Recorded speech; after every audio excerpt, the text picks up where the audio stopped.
Moonlight was my first platinum album. Actually, the only platinum album, really. Well, apart from the very best of Leo Sayer, which followed that up as another platinum. But anyway, this album's very special to me. 1976, I met Richard Perry, who wanted to produce me, and Adam Faith had produced me up to that time with David Courtney, my co-writer. But now we were headed for the big time. We were in America. The American records were already selling the ones that we'd made before, like Just a Boy and Silver Bird with The Show Must Go On, Long Tall Glasses, One Man Band, all being hits. And now with Richard, a very, very different idea. It was a concept based on my voice more than my songwriting. So he embarked into the project, Richard and I both liking soul music, so that became the basis of it. I don't think Richard ever really wanted me to write songs, but for this album, but I did. We wrote You Make Me Feel Like Dancing, which became a smash hit, as you know, followed by the wonderful song by Albert Hammond and Carol Bayer Sager called When I Need You. And that gave us 2 number ones. So the record was a smash hit. And very happy to say that it sold like hotcakes. And that's the reason why I've got this platinum record. And that's the reason why 1976 through to 1977 was such a fantastic year for me. Well, let's get right into this. We're going to be celebrating the 45th anniversary of Endless Flight, released in 1976. We're going to be getting the lowdown on pretty much all the deep and dirty secrets of recording this record. Came on November 5th, 1976, produced by Richard Perry, and pretty much he had every musician possible play on this record too, which we're going to talk all about. Welcome to the show, Mr. Leo Sayer. There he is, everybody. Nice to meet you. How you doing, guys? Good. Oh. We're great. So Adam turned around and said, look, it's all happening for us in America. We've got to find an American producer. I don't think I can really cut this any longer. So a discussion went on, and I chose Jerry Wexler or Tom Dowd, who I was really keen on for being the producer. But Adam somehow found Richard Perry. Yeah. And I got to say, I wasn't keen on Richard as a choice over Jerry Wexler, because I'm a soul man, really, you know. So I thought that someone like Jerry...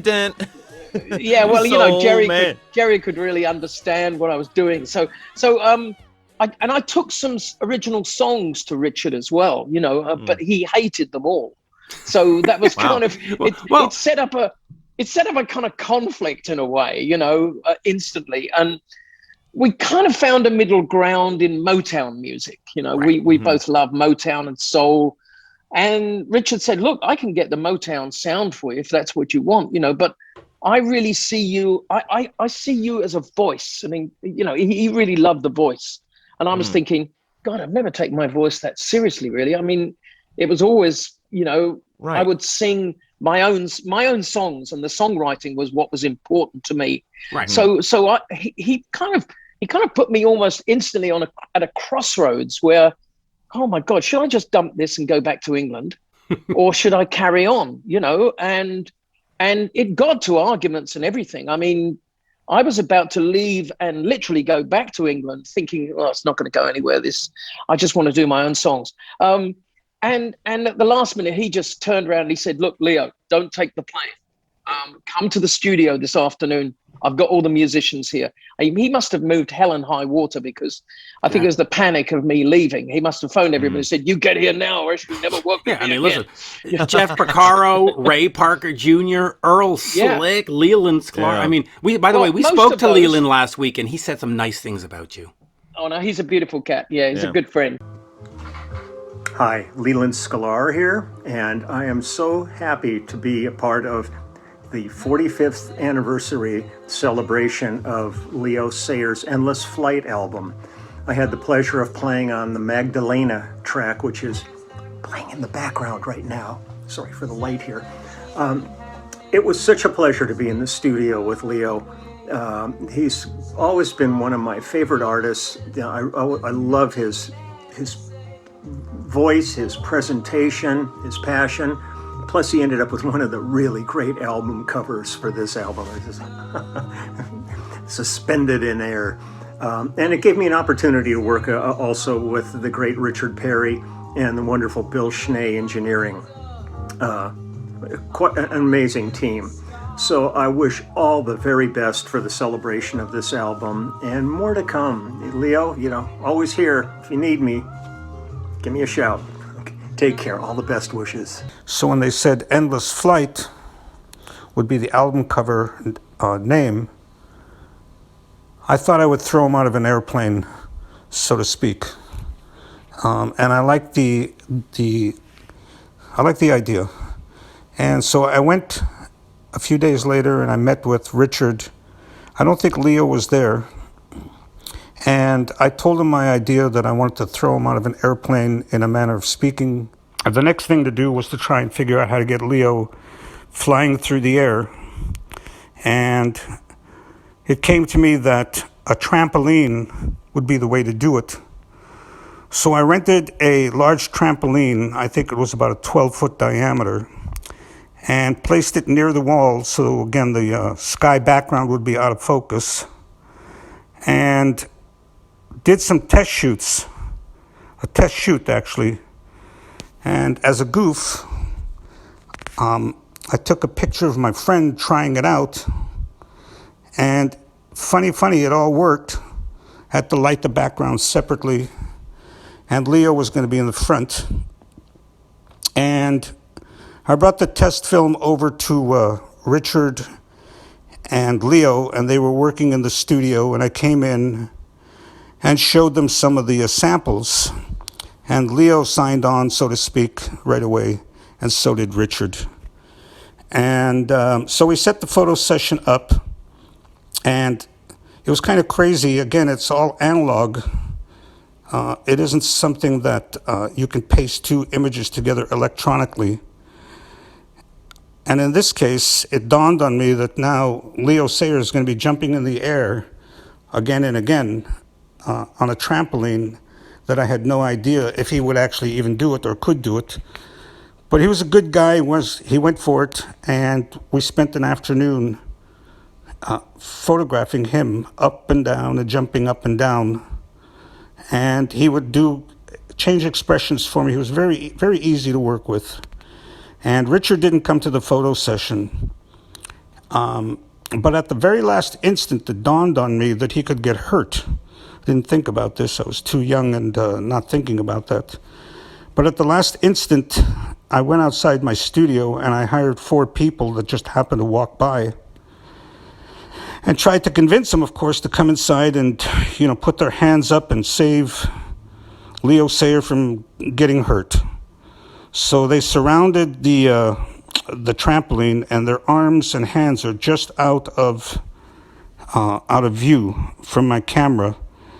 And once all of that got synchronized, the people and Leo and me and the lighting and the assistants and everybody, we took lots of pictures. But anyway, I walked in straight from dumping my suitcase after going to leave. This is an album that nearly never got started. So I'm dumping my suitcase at the Chateau Marmont Hotel, and I'm going over to the studio thinking, oh, let's give it a shot. If not, I'll fly tomorrow. And I walked into the room. You open this door at Studio 55, now a car park. The studio had the original big lead-lined room, this incredible acoustic space. So if you can imagine, I walk out of the car and, Richard opens the door and says, come on in. And one song we've been discussing was What Becomes of the Broken Hearted. So as I'm literally walking through the door, the band is playing dum, dum, dum. And I go straight to the mic and I go, as I walk this land of broken dreams. It was all set up. It was great. That was it. It just happened. From that moment, the album was born.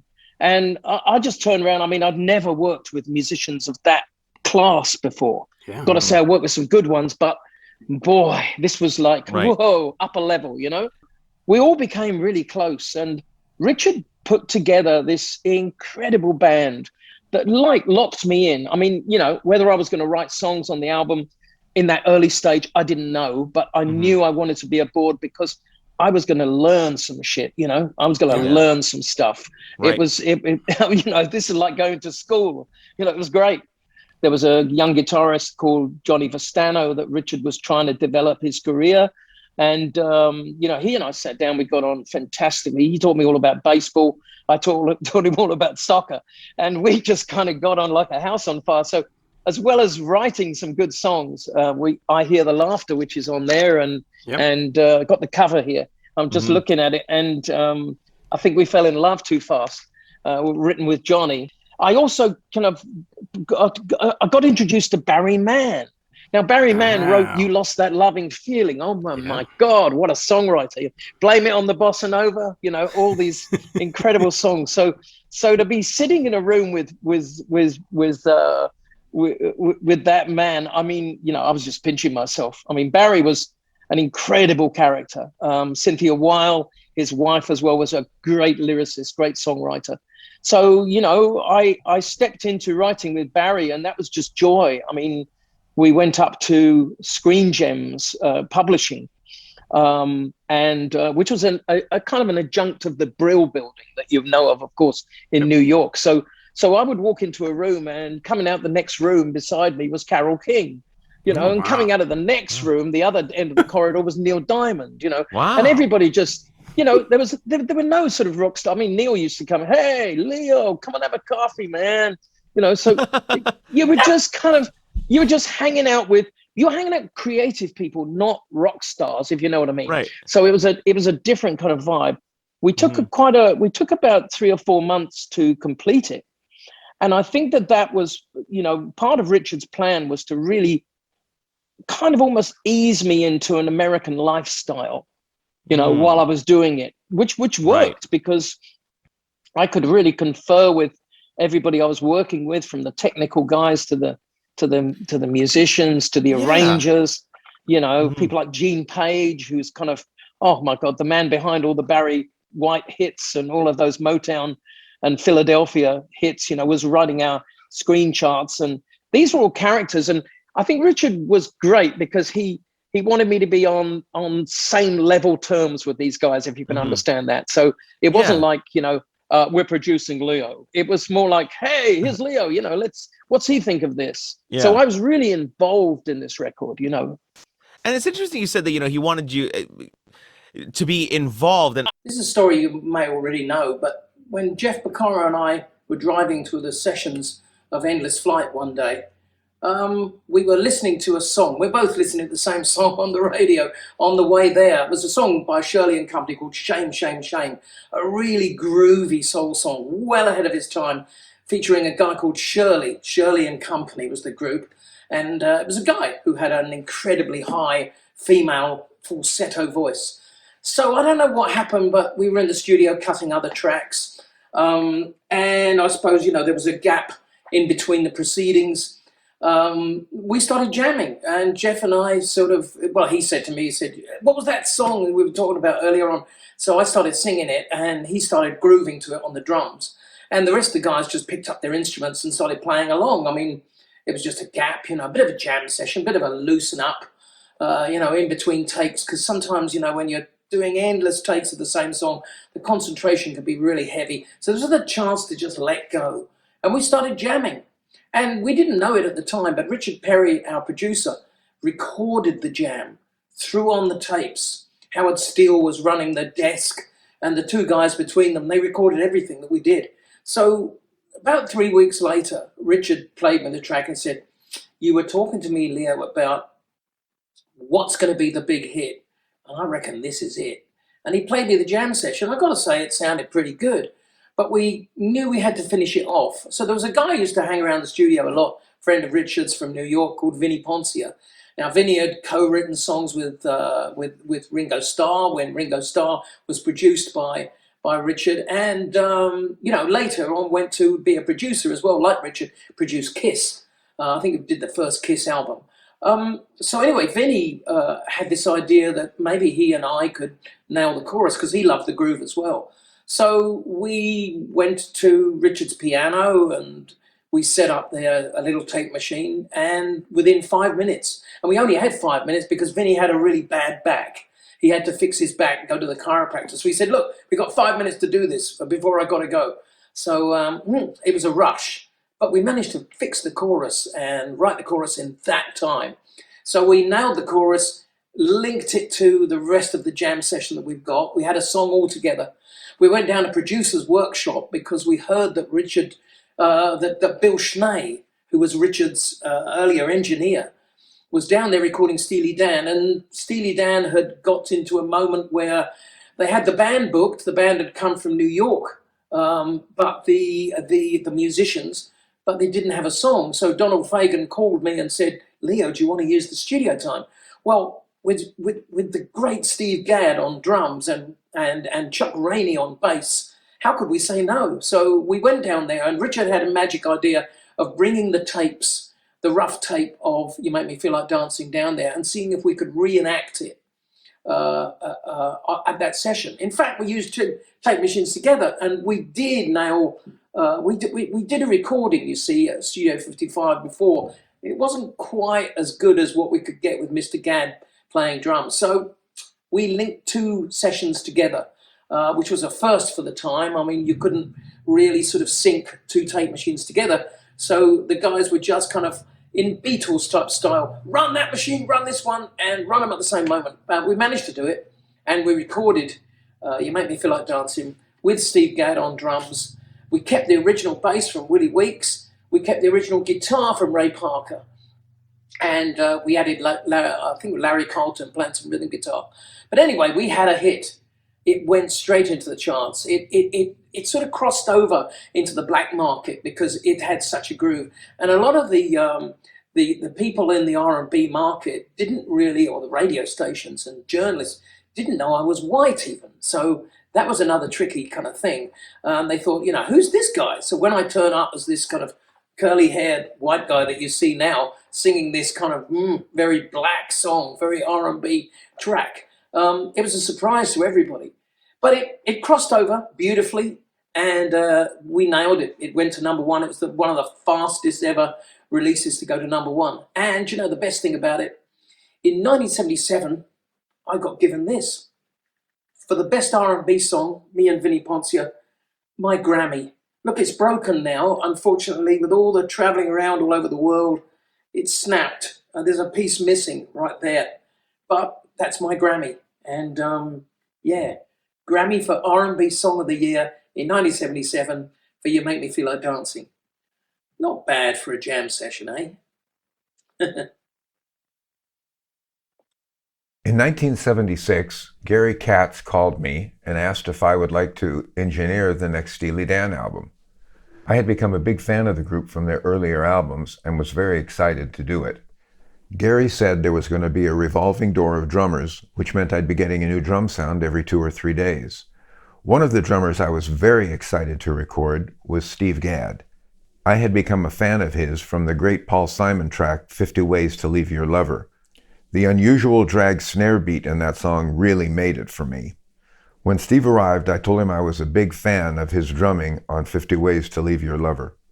He was a very cool guy, and we got the drum sound very quickly. I was so impressed with his drumming that I called my old friend Richard Perry and told him I was recording Steve Gadd and that he sounded incredible. Richard asked me if he thought he could do a session with Steve. I told him we were starting at 2 o'clock every day, so there might be time for a 10 a.m. session, but I would have to ask Gary Katz if he would allow it. Gary was a big fan of Richard's and said it would be okay if we were sure to be out by 1 o'clock. He said if Steely started late, the boys would kill him. I assured him that at 1 o'clock I would turn the monitor off so that the guys could start on time. The next morning, Richard and Vinnie Poncia showed up at the studio with the artist, Leo Sayer. He was very animated and a very fun guy. Richard kept Chuck Rainey and Larry Carlton from the Steely Dan band and added Ray Parker in. What a band. As they started working up the track, Steve Gadd actually put in a drag snare beat, maybe the first cousin to 50 Ways to Leave Your Lover. It had a great groove right from the start. You don't often know when you're recording a basic track what the outcome of the song will be. But when Leo put his rough vocal on the basic track, I thought right away this could be a smash. In what had to be a record for Richard, we actually got a track he was happy with in just over 2.5 hours. Unbelievable. Of course, Richard asked right away, could we do another song? I said, Richard, we have got to be out at 1 o'clock. He assured me that he would be, and I said, all right, let's go for it. They put up the next song, which was called How Much Love. It was a much more powerful track than You Make Me Feel Like Dancing, and I wasn't sure we could get a take in time. But it came together even quicker than You Make Me Feel Like Dancing. You Make Me Feel Like Dancing went on to be #1 in the United States, and the #13 song of 1977, according to Billboard. How Much Love went on to be the 3rd single from the Endless Flight album, and was top 10 in Cashbox and top 20 in Billboard. That afternoon, I recorded 2 more songs for Steely Dan with Steve Gadd. The first one was the song Asia. That was one productive day in the studio.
That sound. That kind of vocal conversation on a record, you know, and I love all that. It's great. But Richard was really into that as well. I mean, he would build the tracks beautifully. I mean, you know, the way that the arrangements came, he was a stickler and so much detail. I mean, we'd do sometimes like 100 takes and I would sing live on every single one, you know, so I'd insist on singing live. I didn't like doing overdubs too much. I got into that kind of later, but a lot of the vocals on Endless Flight are kind of first takes or takes with the band, you know. Warner has made it clear that Sayer is a top priority push artist for the label this fall. And the product here, which of course is Endless Flight, is a strong bet to expand Sayer's popularity to a more consistent plateau. The single, You Make Me Feel Like Dancing, is shooting towards the top 30, and its semi-disco feel is right on contemporary. Isn't that great? You were contemporary back in 76. Yeah, man. Complete with swoop-ups to a remarkable falsetto range. The teaming of virtuoso producer Richard Perry with virtuoso singer-writer Sayer was inspired, to say the least. Huh? We love that. One immediately apparent switch is that an interesting variety of songwriters has been pulled in for material rather than relying exclusively on Sayer's always interesting, but sometimes quirkily offbeat co-writing. So you're quirky, or quirkily, as they wrote. Double-handed compliment. Yeah, a little bit. Yeah, exactly. And I'll finish here. Last sentence here. As can be expected from a Sayer LP, there are many different styles of song delivered with vast energy and a voice that can seemingly do anything. Best cuts are You Make Me Feel Like Dancing, I Hear the Laughter, Magdalena, When I Need You, Hold On to My Love. And to dealers out there, Sayer has always been an impressive artist, and here he's more commercial than ever. One of my favorite tracks is Endless Flight, which later was cut by Leo Sayer for his album of the same name. The song was written the day after I had the worst flight I've ever been on, before or since, which created in me a serious fear of flying, which has dogged my life almost to this day, though I'm almost completely over that now. And what a profession to be in while being afraid to fly. Andrew would get insanely nervous before a trip, as he was so uneasy about getting on planes for a long flight. The fear of flying was very real to Andrew, and that fear completely inspired the majestic song Endless Flight. This is a small clip from his performance on the Old Grey Whistle Test live at the New Victoria Theatre in London in 1977. This is where he's introducing the song Endless Flight. You can tell he's nervous for this performance. It really shows his vulnerable side and ties in well with the theme of the song.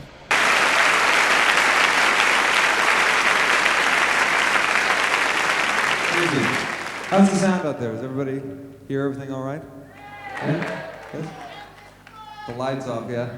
It's sort of an unusual thing. I think this is for the program because it's your section, you know. I assume you all sort of signed releases and everything. A few years ago, I went through a period of being exceedingly afraid of flying on airplanes, and I think I've sort of conquered that fear of. Anyway, I'm going to dedicate this to the Concorde SST.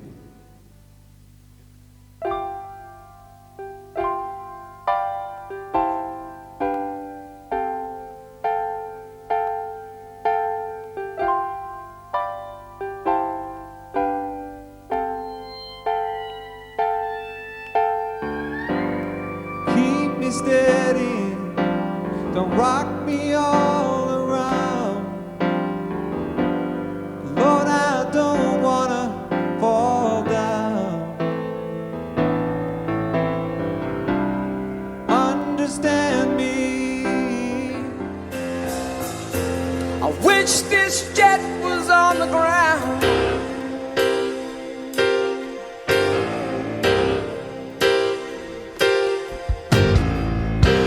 Look around you and tell me what you see.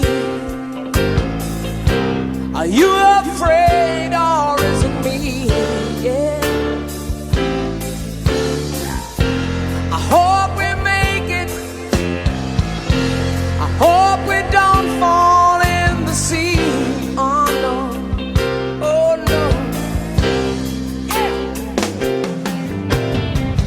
And it's gonna be an endless flight until we reach the ground tonight.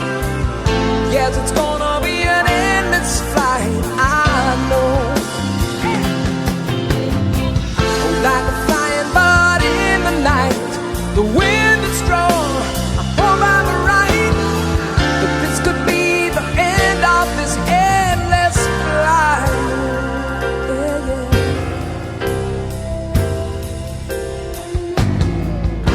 Oh, make me happy, just let me see the light. I hope the runway path is near. The look the captain gave, was it confidence or fear? Oh, was it fear? And it's gonna be an endless flight until we reach the ground tonight. Yes, it's gonna be an endless flight, I know.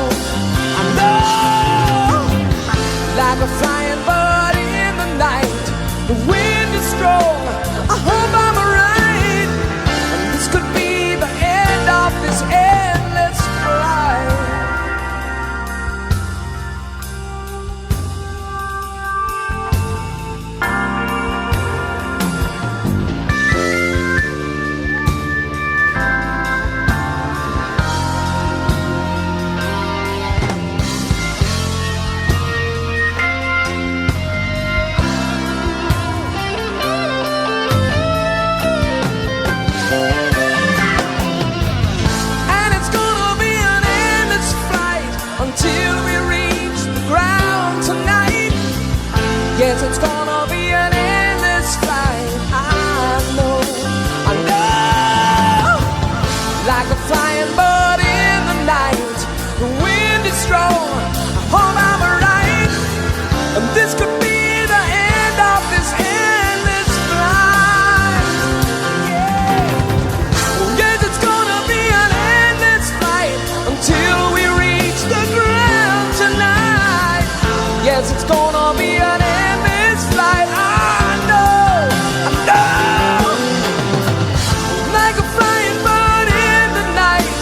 The wind is strong, hope I'm right. This is the end of this endless flight.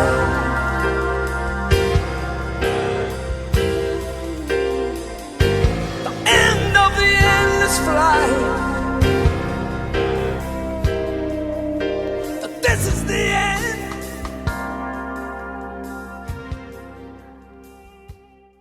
I must tell you that Richard was very nervous about When I Need You. I wasn't. I was given a box of tapes, and When I Need You was in there with Albert Hammond singing. Mm-hmm. And I mean, since then, Albert and we've written so many songs together. But this was my first hearing of this song, and I was parted at the time from my ex-wife, who was back in England. We couldn't afford to bring her out, So, but anyway. She would be at home and I'd be trying to talk to her. You get this awful, in those days anyway, you get this awful delay. Hello? You hear your own voice. So every time you're trying to say something, it's, oh my God. I remember that. It was bouncing off the satellite. Yeah, it's like doing a radio interview with someone who's on the phone, So it's, you get that recoil, or recall. And so I could never say the words that I really wanted to say to tell her how I loved her and how I missed her. So I just took the lyrics of When I Need You, this song that I've just found, and read it off the sheet. Miles and miles of empty space in between you, between us. A telephone can't take the place of your smile, but we'll be traveling forever, Janice. Oh, it's cold out, but hold out and do like I do. And she started crying. And I thought, damn, this is a hit. This is a cross, fertilization, long distance love, estranged people kind of, I don't know, it could be a COVID song, couldn't it, when you think about it? It's something that that kind of reached across the void of people who can't physically be together. Right. And I thought, well, that's a smash. Richard said, nah, it's cheesy. I said, no, Richard, we got to do it. Well, and we tried it. We tried it with a lot of different versions. We even had Booker T and the MGs in the studio one day, and we cut it, like I've been loving you, like a Otis Redding, so when I need you, and we tried every way. We went right back to the original and in the end, of course, and that's the version that comes out. I mean, that song became a massive hit worldwide. I mean, it was #1 in the UK singles chart, and yeah. It's strange that in the UK, You Make Me Feel Like Dancing didn't get to #1, but When I Need You did.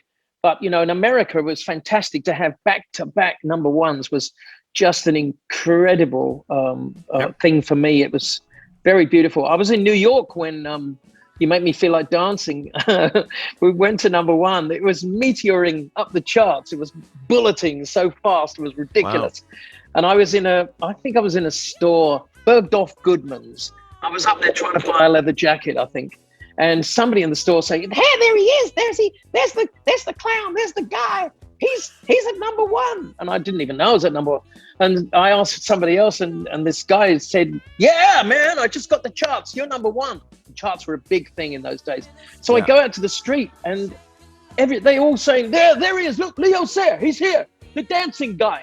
So I'm put on someone's shoulders and carried down Fifth Avenue to the hotel, to the plaza, on somebody's shoulders. It was a most amazing moment. I kind of knew I'd arrived in America then.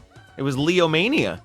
Leo and I have a great connection, which is how we met, actually. And it was the legendary producer, Arif Mardin, a wonderful man, a true gentleman. And he'd recorded my song Magdalena on the album Breezy Stories. in 1972, 73.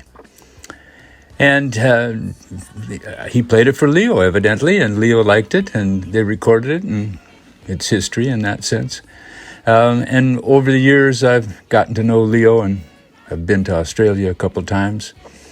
And I'm thrilled that this is coming out, and I hope that everybody supports it. And if you never heard it, please listen. Thanks. Let me just ask you one last thing before we leave. Ray Parker Jr., of course, went off and had his hits with Ghostbusters, and then, of course, that became the whole 80s thing. What was that like for you? Were you looking at him going, I knew you could do this solo. You didn't have to be my guitar guy. Like, come on. Like, was there a little bit of fatherly pride in there? Yeah, well, Ray and I are still in touch. You know, we still talk on Facebook and all sorts of things. We follow each other's birthdays and everything, you know. He's a lovely cat. And I spend a lot of time with him. I mean, we ended up writing a lot of songs together. I should comment on the picture outdoors that Richard Perry and Leo walking together. And it's one of my favorite kind of portraits that I've ever taken. It took less than just a few minutes to take. And it was done in front of his studio on Melrose Avenue. And they just had a natural affinity for each other. I remember that they were always smiling, always low-key, unlike some sessions I've been to and some producers I've worked with. Very, very easy to work with. And I wish Leo continued success. I hope that one day I can come to one of his concerts and hang out. Thank you